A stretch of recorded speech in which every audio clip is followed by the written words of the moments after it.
Oui, je m'adresse aujourd'hui pour parler de l'actualité concernant la situation telle qu'elle se présente aujourd'hui, où on voit d'un côté des Congolais,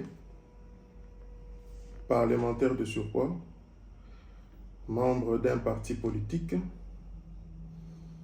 et de l'autre côté la réaction du secrétaire général de mon parti, l'UDPS Tshisekedi. Je m'adresse aux Congolais, parce que le Congo appartient d'abord aux Congolais. Ça n'engage que moi, l'opinion que je vais donner. Le Congo est devant la croisée des chemins. C'est-à-dire qu'aujourd'hui, nous approchons des élections que tout le monde veut, démocratiques, libres, transparentes et crédibles. Et de l'autre côté, nous avons des forces obscures qui nous agressent et occupent une partie de nos terres. À l'est et à l'ouest, nous avons la situation d'une milice avec la même main obscure derrière. Une certaine opposition de pacotille donne l'impression que c'est eux qui veulent des élections et que la majorité ne veut pas des élections. Nous voulons tous aller aux élections. Parce que les Congolais, suivant la Constitution, doivent renouveler leurs dirigeants à la date prévue.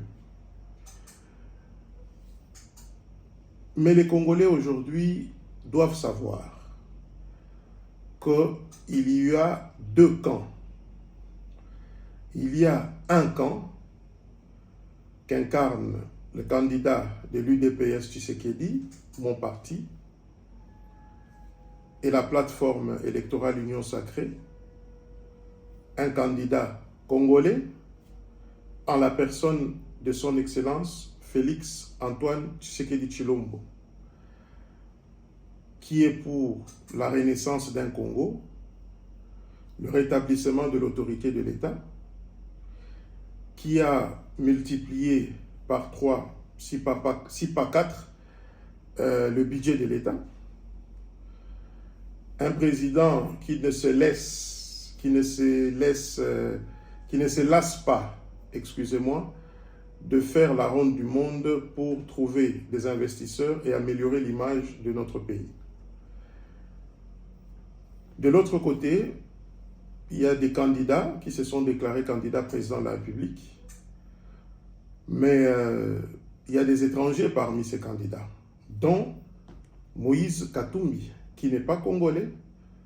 Donc, derrière lui, il y a des intérêts des pilleurs, des gens qui veulent asservir le peuple congolais et piller ses richesses. À côté de ce candidat, il y a aussi d'autres qui ont été premiers ministres et dont la justice est encore en train de suivre leur dossier, qui nous ont semé, Bukangalonzo, ici à côté de Kinshasa, et ont récolté des universités à Kindu dans les Maniema.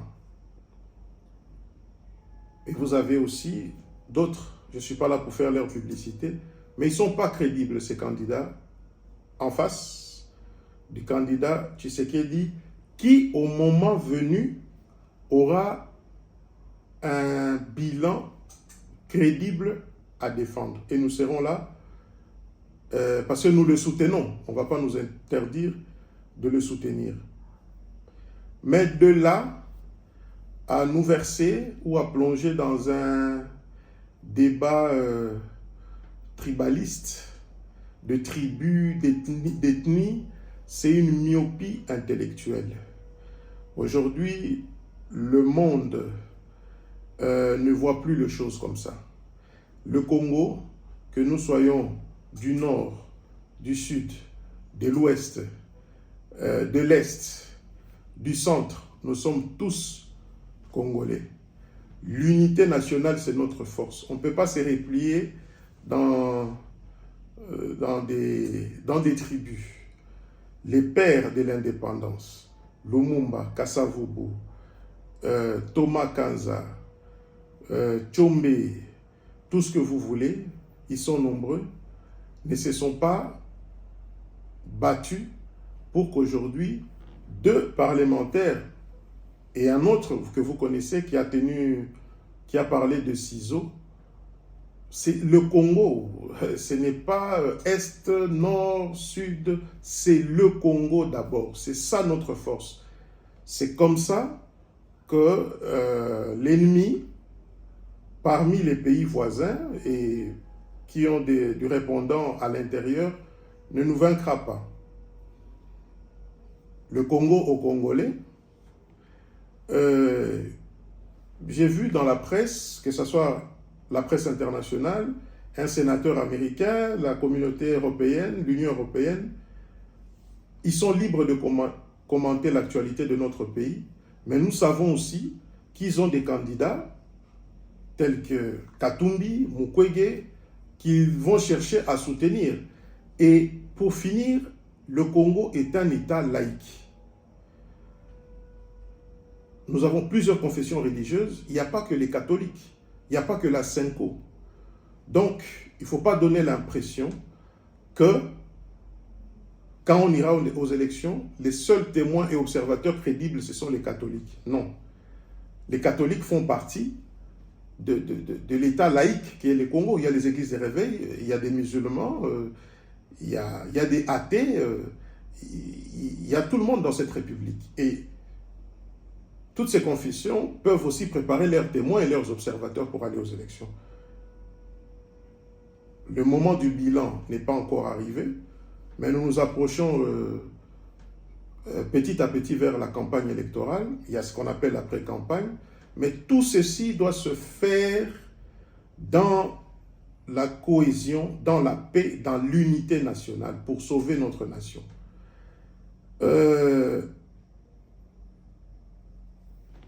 Le débat, parce que ça, on ne peut pas échapper à ça, le débat sur la nationalité de certains candidats est déjà dans la conscience collective des Congolais.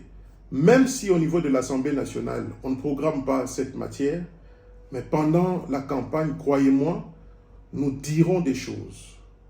Moïse Katumbi n'est pas congolais et représente un danger pour la survie de la République démocratique du Congo, pour sa souveraineté nationale, pour sa souveraineté économique. Nous allons dénoncer cela parce que c'est notre pays, c'est nous qui rédigeons des lois et c'est nous qui devons les mettre en application.